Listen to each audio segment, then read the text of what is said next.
Welcome back to another episode of Buy or Pass. So for those that are new here, an introduction is necessary. This series is not a review on a final product. The game is not yet released. What I can do is prepare those that are considering pre-ordering or even buying around the release date a sort of guide on whether or not this should be an investment they should make. So this is based off of information, experiences with the beta, and I'm going to do my best to talk about my feelings and experiences, put them together in one video for you to help you make that decision if you are considering purchasing it early on in the life. So let's begin. BOTG, I'm seeing it a lot lately.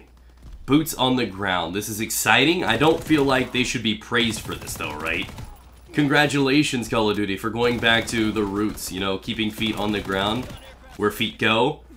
I don't feel like they should be rewarded, like, oh my god, is this really real? Is this real life right now? No. Good job at doing what you should have been doing all along, but it is worth noting that we do have an official boots on the ground Call of Duty. No more the wall running, the high mobility, the maneuverability. That no longer exists, right? We're back to our roots, which is exciting, but again, nothing that should make you be like, oh wow, this is amazing, because we should have had it all this time.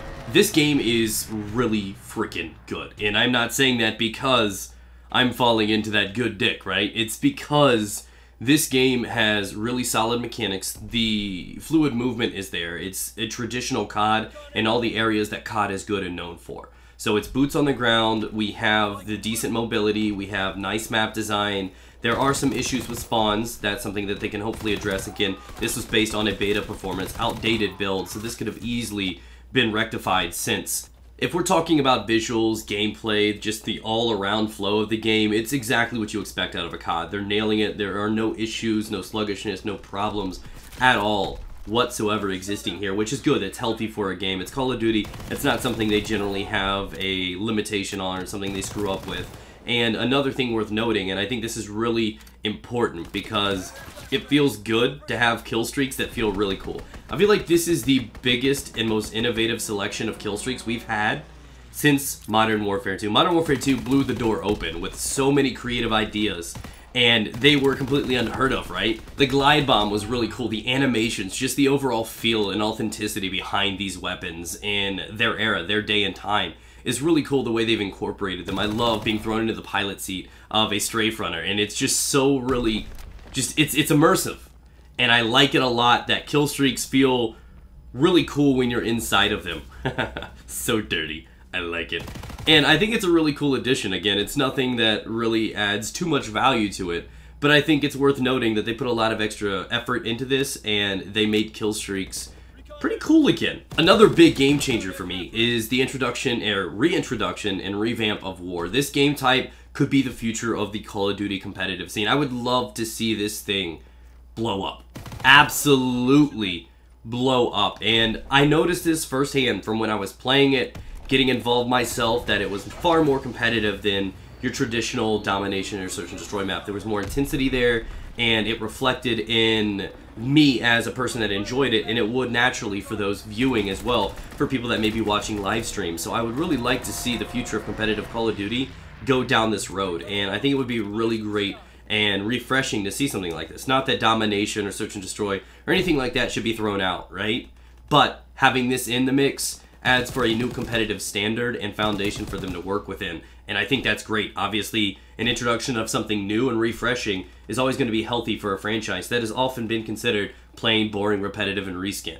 This is a good play on their behalf. Overall, they deliver a really solid Call of Duty. This has been probably my favorite Call of Duty in the last 5 or 6 years. I would say the last good Call of Duty that I played would have probably been Black Ops 2. It felt good, it felt creative, the guns were cool, the colors, the whole theme of the game felt really interesting for me. And this game itself, it does remind me of some of the original OG days of Call of Duty. I felt like this game was developed somewhere in between World at War and the original Black Ops. It just has that feel, and it's a good thing because that's what they were trying to capture. They're trying to have this old-fashioned World War II themed experience, and I feel like they did it, and it was great. Oh my god, outplayed Mr. Controller, please, no! Did you guys know back in World War II rechargeable controllers only had a life expectancy of 5.5 minutes? True story. Either way, to answer your question, should you buy or pass on this game, I would recommend it. And I know what? Somebody recommended people to buy Call of Duty in 2017? It's true. I really had a lot of fun. It felt like an old-fashioned Call of Duty. They did it really well, and I will be honest with you, I had one major concern, and it's not just some petty little concern. This was something that gives me caution, and it's something that I need to note to you guys. There was some really inconsistent gunfights in this game, and it was within a game. It's not like just one individual person that was laggy and I just couldn't register shots on. I felt like every engagement was unpredictable. I could put 4 shots into a guy and kill a guy in what would be an expected time to kill. And other times I could put 8 or 9 shots into a guy and he doesn't die.